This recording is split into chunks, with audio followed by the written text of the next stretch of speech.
asalaamaaleykum waa Médina man la Mame Mbaye bu dooleel Médina ak Ahmadou Bamba Fall maa ngi nuyu waa Sénégal yëpp di nuyu waa Ndakaaru rawatina Médina gi nga xam ne fii la ñuy yeewoo tey nag dama am gan gu spécial ñu gën ko xamee ci Saliou Ndiaye Saliou Ndiaye na nga def. salaamaaleykum Mame Mbaye maa ngi fi rek di la nuyu di nuyu bépp internet ak ñi nga xamante ne dañu abonné ci télé bi nga xamante ne. dooleel Médina moom la ñuy wax dooleel Médina TV. vraiment mujj a juddu gën ci télé yi. ah bon waaw ñu nangu waaw loolu la ñuy wax de. waaw dëgg la donc di gërëm équipe technique bi ngeen àndal aussi. di leen vraiment siyaar ci liggéey bu rafet bu mucc ayib bi nga xamante ne moom. jërëjëf Saliou Ndiaye waaw mais Saliou Ndiaye tey bu ñu koy wax dañ naan Saliou Ndiaye kan mooy Saliou Ndiaye tey man li ma bëgg a xam yow yaay kan. waaw Saliou Ndiaye moom ndongo la rek boo xamante ne dëkk Médina juddoo fi yaroo fi mosu fee génn ba màggee fi toll ni mu toll doon fi ni mu doon yëpp donc yàlla boole ñu ak ci biir politique d'abord yàlla dugal ñu ci politique boole ñu ak leader bu ñuy wax ci Ahmadou Bamba. ñu nekk ci ginnaawam di liggéey ak moom. waaw bon tey ba tey présentement nii man may directeur école Mame Dabakh préscolaire. ah waaw. Saliou Ndiaye yow directeur nga nii. ah mais bien sûr. yow booy Bamba yéen la dénk école yi kon. ah waaw mais Bamba il a tout compris que rek. Médina moom ndaw koy defar te xam nga moom ndaw la aussi. ah mais man jaxle naa li may dégg ci Médina ñuy wax ci professeur équipe bi ma gis yëpp ay jeunes lañu. ah mais c'est normal xam nga jeunes yi tey jii nii loo xamante ne tôt ou tard boo leen joxul ñu jëlal ko seen bopp moom mu comprendre que ne li mu fi mu teg Médina ak fi mu yóbbu Médina du ay mag ñoo ko mën a continuer liggéeyam parce que liggéeyu xale la. donc daf ñu koy teel a miinal tàmmal ñu ko teg ñu fa ba nga xamante ne vraiment bu ñu fa yeggee dañuy yegg li nga xamante ne moom la fi bàyyi rek. waaw ma laaj la comme directeur nga. et kii bi nga yor case tout petit la wala village de. non village la. entre village et case tout petit la mooy seen différence. voilà case moom boo déggee case des tout petits wax na ko case la. case benn lay doon. case benn lay doon am nañ ci benn à Douta Seck. ah mooy li fi Ablaye Wade defoon. case des tout petits la benn case la boo xamante ne moyenne section ak grande section yëpp fa la ñu nekk. ci benn case bi parce que rideau moo leen séparé yaa effectif bi yëpp deful 50 personnes parce que sama doom jaa ngeen na fu ñetti at. waaw léegi yéen pourquoi ngeen ñëw indil style village. waaw village parce que pratiquement am na ay école préscolaire ay école élémentaire yoo xam ne sax dafa leen ëpp. parce que am nañ 11 classes. 11 classes. classe bu nekk am na 3 surveillants. 3 surveillants 2 à 3 surveillants. ah bon. waaw donc. fii si biir Médina. fii ci biir Médina. fan la ne. mu ngi fii ci rue 25 angle de Diagne bi soo ko jégee dugg ci biir moom ngay jàkkaarloo. nu mu tudd. village des tout petits Mame Dabakh. Mame Dabakh. waaw Jubata tam dégg naa am na beneen bu fa ne. effectivement am na beneen bu fa nekk mais Mame Dabakh moom pratiquement li muy jël. à peu près ba ñaata. à peu près day dem ba ci ay avant pandémie bi daan na jël ba 500 élèves. 500. parce que mën nañ ko te antal nañ ko fa mais ak pandémie bi le maire a décidé vraiment wàññi effectif bi. kon y' a problème kon y' a problème. pourquoi parce que dafa am benn collectif bu ñuy wax les cadres nee de la Médina. mu am ay anciens juges artistes yu nekk. ñu ne Médina amul politique gu enfant maanaam xale gisuñu ko si Médina ñoom nee na loolu moo leen merloo moo tax ñu jug dem fekk ji ñenn ci au pouvoir pour ñu mën a defaraat Médina ñooñu loolu leen di wax. waaw non mais li ma leen di wax mooy ñooñu d'abord balaa ñu leen di wax dara nañu xool ndax Médina la ñu dëkk. nee nañ Médina lañ dëkk parce que seetaan naa leen man ñi ma gis ñëpp ay magum jëmm lañ ay ponkol lañ. ay mag lañ donc ñoom bi ñu fi juddu ñun nekkuñu fi donc war nañ xam ne diggante fii Bamba Fall nekkee fi léegi ndax loolu am na fi wala déet. donc ñooñu xëy na kay dañ doon xool lu neex si leader ba ñu àndal loolu nañ ko mën a naxee. ah bon waaw xëy na nag li ma ci déploré mooy gis naa ci ñoo xamante ne ñoom rek war nañ mun a même bu doon dañu far beneen camp. ndax jot nañoo liggéey ak Bamba Fall ñu démentir loolu noonu. parce que ñu ngi woon foofu taxaw. gis nga leen tey acteur culturel la ñu ngi. acteur culturel bien sûr. loolu xam naa dinañ si ñëw. ah bien sûr. kon kooku kan la war a nekk wala yooyu man fii moom dafay leer de. non man ragaluma loolu. y avait Sénégal Ndiaye. Sénégal y avait Baba Ndiaye mi nga xamante ne moom moo yoroon centre Senghor. donc ñoom mënuñu taxaw ci foofu même bu ñu fa bokkee yàgg nañ liggéey ak Bamba ci lu bari. ci mais gis naa si ki nga xam ne tamit nga baal ma tu es un artiste yi moom moo ci demoon màkk l'année passée. Lamine Ndiaye gis naa ko si. Lamine Ndiaye moom mun nañu wax ne Bamba defal na ko lépp. Bamba defal na ko lépp. bon kon Médina est-ce que jarul fi ñu toll ñu gën a xoolaat suñu bopp. dama ne loolu noonu du collectif dara je le dis ici. ay nit lañ ñoo xamante ne la ñu doon am xëy na peut-être léegi. jeunesse bi comme ni ma la wax politique de jeunesse bi ngay wax sànq. Bamba daf ko bëgg a dénk xale yi ñoom ñu mënee ñu ñëw encadré booy ñu doxal parce que booy ñooy mujjee Médina ëllëg. non loolu moom. est-ce que mën nga donc loolu bu mënatul am wala lañ doon am seen poche mënatul génn wala naxaate yi mënatul feeñ ñu daw dem ay mécontent lañ ñu dem far feneen pour jéem a nax ko. man moom Zal gis naa ne politique de jeunesse bi Bamba def na ko parce que service yu bari wër naa fa. ay xale yu ndaw ñoo fa nekk démb laa invité fii Pape si xale bu ndaw la mais tamit moom moo yor service technique bi ça veut dire que loolu am na mais ba léegi ñuy delluwaat ci jardin d'enfant bi. mais foofu lan ngeen fay jàngale. mais jardin d'enfant bi am na crèche. am na crèche. am na 3 classes petite section. mais Zal crèche nga wax de. crèche am na 3 classes petite section am na 3 moyennes am na 3 grandes. ah bon crèche bi. xam nga crèche moom boo ko déggee rek. ndénkaane moo tax ma wax la loolu. crèche bi ndénkaane la. ndénkaane parce que di nga gis koo xamante ne tey jii nii day liggéey ci këram di liggéey mënul am jot. pour bàyyi doomam ak mbindaan bi wala amul mbokk bu mu ko bàyyi. crèche c'est 2 ans. mu ñëw indi ko c'est 2 ans. de 2 ans à 3 ans dafay dem petite section. ok. waaw te donc crèche bi boo demee di nga xam ne ay maîtresses yu mucc ayib ñoo fa nekk parce que mat nañ fa ñaar ba ñett. ñoom ñooy toppatoo xale yi. xam nga lu tax bi nga ne crèche ma tiit. crèche def naa benn rek laa fi déggoon muy kër sœur fii chrétien yi. bi nekk wetu Manguier mais à part ça crèche déggaatuma ko ci Dakar fii yëpp. moo tax bi nga ne ma am nañ crèche te nit ñi ne amu leen politique enfant ngeen dem ba crèche moo tax ma ne doy na wax. non Mbaye man je t'invite pour nga ñëw foofu. dinaa fa ñëw. nga xool li ma lay wax nii. dinaa fa ñëw lépp lu ma fi wax dama bëgg nga ñëw nga vérifier ko su bopp. weddi gis bokk si parce que dañu toll foo xamante ne naxaate amu fi. dañuy wax li fi am lépp loo xam ne Bamba Fall def na ko soxlawul nax ci nit ñi mu ngi ci mbedd bi soo buggee gis soo buggul gis boo génnee gis ko. ok donc mais lan ngeen fay jàngale. ndax à français wala arabe wala alxuraan. je veux savoir bon à part crèche bi.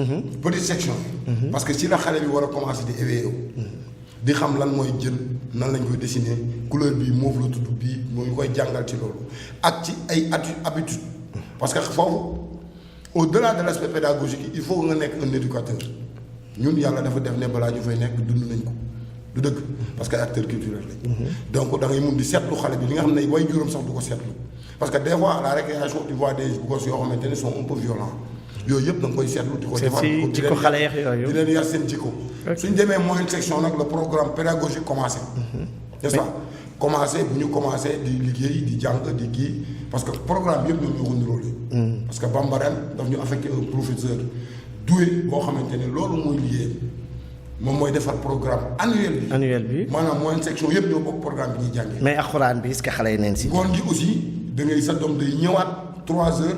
ba 17 heures alxuraan. parce que y avait des imams ay oustaz yoo xam ne seen taatu garabu bundu kër wala seen koñ lañ daan jàngalee wóorul ak mbedd bi ak tali yeeg yooyu noonu xale yi di traversé du mën a à un nombre du mën a di gérer booy du dëgg Bamba bu ñu gisee constat boobu mu réunir leen ci biir école bi mais la ngeen daan am foofu ci ay alal ak di ko fayee ko xale yi wax leen ma ko ma leen koy fay weer bu dee. ah bon. et que man ngeen ñëw jàngal xale yi Médina gratuitement. kon xale yi ñu ngi jàng alxuraan gratuitement 5 heures bu jotee balaa ñuy ñibbi dañuy dugg ci jàkk ji jàppam dañu am jàkk ci biir école Mame Daba imam bi Boubacar Diallo la tudd jiite xale yi soogu ñibbi. kon Zal defe naa ne loolu dañuy teg suñu baaraam yi ñëw dégg nañ ko waxee mais nga ne imam yi da nga leen daan fekk ci mbedd mi ñuy jàngal xale yi alal beex yooyu moo tax ngeen indi leen mais nan ngeen def ba convaincre ñooñu. waaw mais xam nga adduna dafay dox aussi suy dox dañuy ànd ak moom te ñëpp xam nañ ne la modernisation des daara commune bu nekk ñu ngi ko doon xeex pour jëm ko def. ok ñun nag on l'a réussi sérieusement. boo demee ci mbedd mi fii gisatoo fi kuy jàng ci ay taatu garab. wala ci ay angalu koñ wala ci ay sereba yoon. kon taalibe yi yalwaan fii dëkkuñu Médina. dëkkuñu nii loolu dafa leer parce que Médina ku nekk xam ne xale moom koo ci gis di nga xam ne diw fii la dëkk. ok n'est-ce pas donc ak surtout li gën a motiver maire. pour que mu def village yi. indi xale yi. pour ñu jàng matin jàng ngoon gi arab mooy lakk bi amoon fii ndeysaan ñu si marché wu ñi nga xamante ne loru nañ ci quoi. mais lakk boobu gisoon naa waa nguur gi ñëwoon nañ feex doole de servir ñoom ñëpp. indi fi wax fi lu ne. ñoom bi ñu ñëwee bale taxaw lañ yor ak di bale garab yi ñun fekk nañu. kon ñoom lan lañ fi jot a def. dara mais wax ma benn affaire bu ñu réalisé fii au delà même de ça. état wax ma dara lu ñu def biir Médina ak ñoom ñuy yuuxu naan état. état deful dara Médina. wax ma ci benn. non loolu dinañ si ñëw si dernier point bi. je défie quiconque. ma ne loolu dinañ si ñëw. mais li ma bëgg a wax mooy loolu dinañ si ñëw Saliou. li ma bëgg a wax mooy tu es un artiste. li ma bëgg a xam mooy artiste comédien yu Médina yi.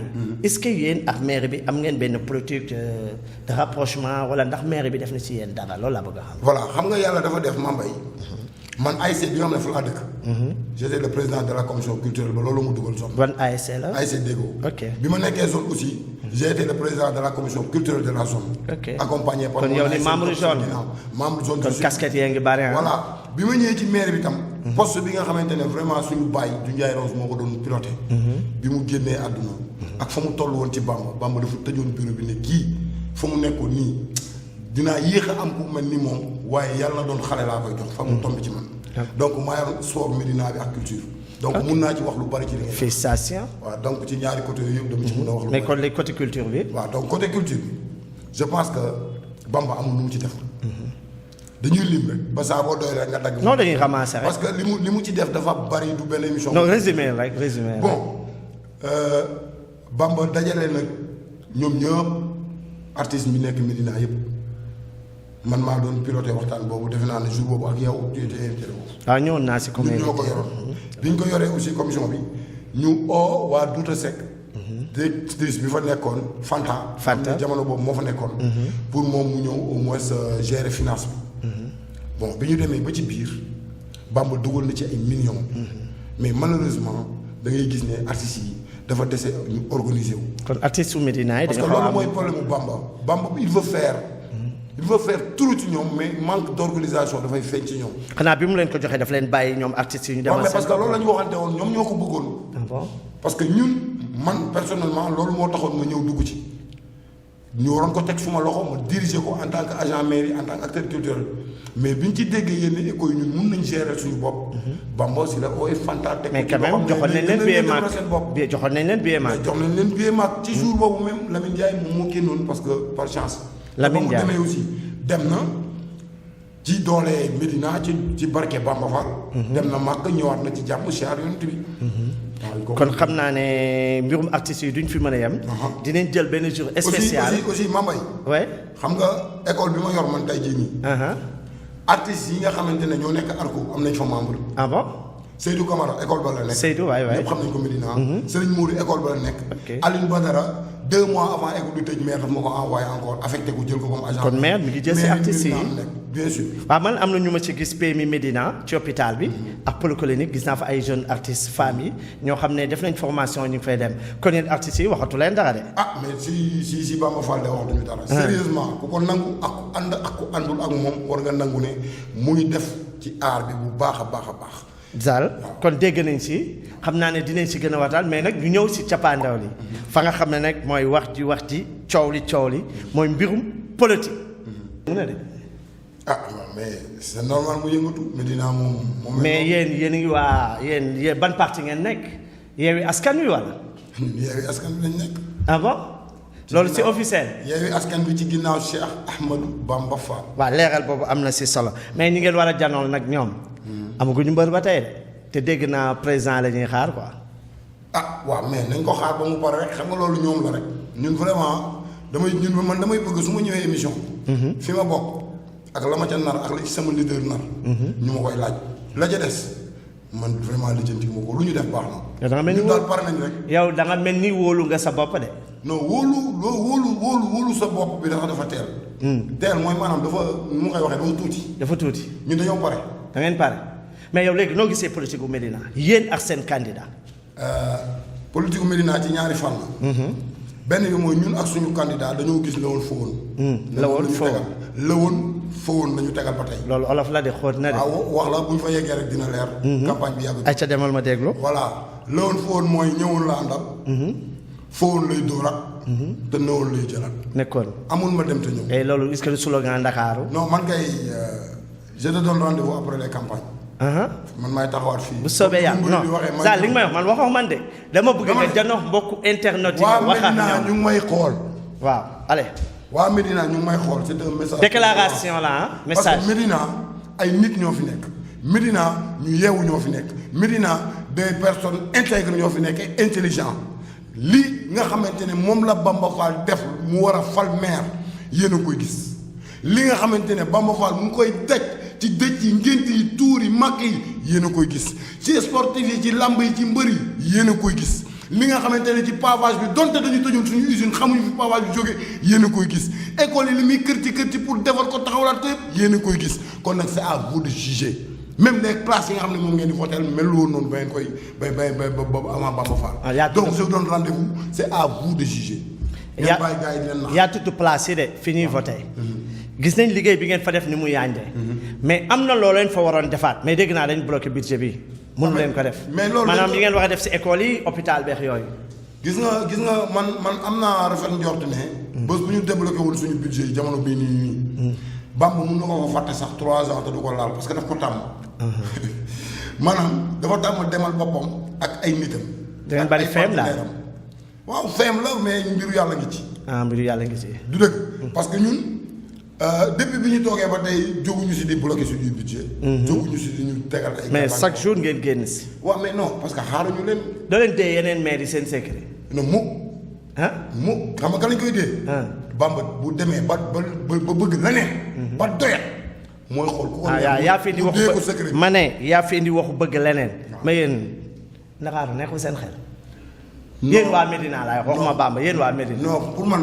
bu ma sañoon fu mu toll nii ñu yem ci Médina bi nga xamante ne moo ñu ñor ba ñu pare ci ba pare yow daal waa Médina nga bëgg a janoo Médina moo ñu ñor ba pare mais ni ma déggee ni nga waxee sànq bi ngay wax Bamba day faluwaat dama ko tegoon feneen mais bi may dégg nga janox askan bi di wax ak ñoom da nga génnee programme yi kon yow li ngay wax si li nga xam ne réalisation yi nga xam ne moom la leen waa Médina dénkoon si foofu nga sukkandiku pour teg na Bamba day jëlaat Médina. voilà Mame Mbaye li sa question bi dafa am solo parce que dafa may ma rebondir si ñaari ma la doon xam nga sànq dama ne ci ñaari fànn laa koy teg ci politique bi. daf may permettre ma rebondir foofu. yegsil gis nga politique Médina da nga koy teg ci ay argument pour mun a convaincre Médinois bi parce que wax naa ko. dafa teg si ay may xaalis non le Médinois il est intelligent. ñun li Mbote daan dundee ba xëy doon kuy mun na cee xëy ba dee suñu maam yi ñun ay gor lañ. ay lébu lañ fii la ñu dëkk. fii la ñu dëkk. yaa ngi dégg jiitu ñu taxul nga moom ñu ëppale ñu taxul nga moom ñu. ok ñëwal si deux yi. donc li may ñaaw lu kay. mooy su fekkee amuloo argument. amuloo réalisation bu sa leader teg. parce que nag bul fàtte ne. avant ñoom ñii xëccoo Bamba Fall yëpp kenn ku ci nekk laa wax bu bañ a lim tur kenn ku ci nekk avant nga ñëw di xëccoo Médina di politique yaa ngi yor nombre tànk bu am doole ñu ngi si nguur gi yor nombre tànk bu am doole yoroon ay poste yoo xamante ne bu la neexoon directeur boo oo ci Sénégal boo ko nee may ma 10 employés 10 kese yu dëkk Médina mu may la ko parce que la nga yoroon dafa 10 te ñoom dañ ko doon soxla. dégg naa leen defuloo ko. xamuñu la nga toxu génn Médina ngir bañ ñu ne la doomu Médina nga tey politique loola nga dellu si Médina soo ko nangu ne Médina nga. wuyu ma yomb na wuyu ma dama ne. dafal tànk yow dafa mel ni sa yaram tàng na. nga ne ñaar yi tax laa bëgg nga wax ma lan la. voilà bu mujj bi. waaw bu njëkk bi wax naa ko. dama ne politique. su fekkente ne amuloo ay argument sa leader deful fi ay réalisation yu nit mën a tudd. deful dara Médina avant muy soxla Médina li nga mën pour moom mu falu wala li nga mën pour nax waa Médina mooy saaga xaste wax ju ñaaw tudd lu bon ci kilifa jàmbur te loolu laa commencé gis ci politique bu waaw mais si côté boobu sax moom si laay ñëw. waaw nga boole ci waale tàggoo. doo amee looy wax waa Médina ci mbirum jàmm ak civilisation ak nañu xamee woon Médina ak léegi ni ñu gisee politique bi yow lan nga leen am boo doon wax ak waa Médina nga wax ak waa Médina ñu déglu la. waaw bon Médina defe naa ne ñëpp xam nañ Médina te Médina nekk na gox boo xamante ne lu ñaaw xaju suñu biir parce que ñun ñëpp ñoo bokk ndey ñoo bokk baay ñun ñëpp ay frère lañ wala ñenn ñi ñooy ànd moo xam ci pouvoir nga bokk opposition ci wujjeet ci beneen leader ñun ñëpp ay mbokk lañ donc waxante yu ñaaw ak xase bi ñu bëgg a def muy arme politique baaxul faible yi kese ñoo koy def faible yi kese parce que koo xas sa bopp nga xas te koo xas mun na la xas waaye bu la ci fekk see day fekk day niroog yow politique bi ngay def ñun nag dañ ko mënewul li ñu mëne mooy par des arguments solides montrer les réalisations yi nga xamante ne waa ji daf ko fi teg bu fi tegul woon dara dañuy rusoo taxaw ci émission yi dañ koy rus. man gis naa ne da ngeen am c'est parce que daf fi teg lu leer lu ñëpp di gis. gis naa ne da ngeen wóolu seen bopp quoi. waaw kay ba pare nag mu jàngal ñu politique. ñun juddóowuñu ci ay mouvement de. maison du parti Bamba daf ko tarbiwu jël li fa gën indi ko ci ñun. kon baax na looy tàggoo. waaw Mame Mbaye di la gërëm d'abord encore une fois di gërëm équipe technique bi di gërëm waa télé bi yëpp. di gërëm jeunes yi fi nekk yëpp vraiment di liggéey leen encouragé ci lancé bi ñu nekk xam ne vraiment xëcc bu daggul dëkk te ñu ngi ci ñu ngi ci te xaaruñu fond bu bëri xaaruñu matériel bu bëri xaaruñu doole bu bëri parce que ñu ngi ci télé bi gis nañ li fi nekk. mais ni ñafee di ko góorgóorlu ku nekk di ci dugal loxoom ku bëggul Cheikh Ahmadou Bamba Fall bëgguloo Médina du la ko jaral te lii suñu alal waa Médina la. mais looy wax waa Médina ñu ñëw suñu si dooleel Médina bi. waaw mais dañu war a teew commencé ci abonné affaire bi di ko xool di ko suivre ci émission yëpp. waaw di ñaan aussi vraiment ngeen yaatal bi mooy peut-être mooy que ngeen teg benn programme boo xamante ne peut-être di ngeen gën a wane li nekk ci biir Médina di ngeen gën a jot nit yi nga xam ne mënuñu ñëw fii mooy comme li nga wax. donc ngeen fekki leen jël leen waxtaan ak ñoom dem ci réalisation bi dem sur le terrain liggéey ci yeneen programme yoo xamante ne même sur le côté religieux bi nga xamante ne doo dem ci ñaari jàng te fekkuloo Bamba toog wala yu ndawam donc dafay baax ngeen teew fa ñoom tam disons loolu moo àddi. jërëjëf Saliou Ndiaye loolu yëpp ñu ngi si programme yi ngi di ñëw xam naa semaine bi di ñëw rek comme la nga wax sànq doom ji day liir bu juddu tey. dox tey waaxu tey loolu rek moom moo ñu xaw a sonal. ginnaaw loolu ñuy sant suñu mbokku internet yi dooleel Médina TV di leen wax gars yi bu leen fàtte abonné ndax seen doole mooy suñ doole di remercier tamit ki nga xam ne sama caméraman ñu koy wax Papi et le réalisateur Doudou Fall gars yi seen doole mooy suñu doole dee leen abonné jërëjëf.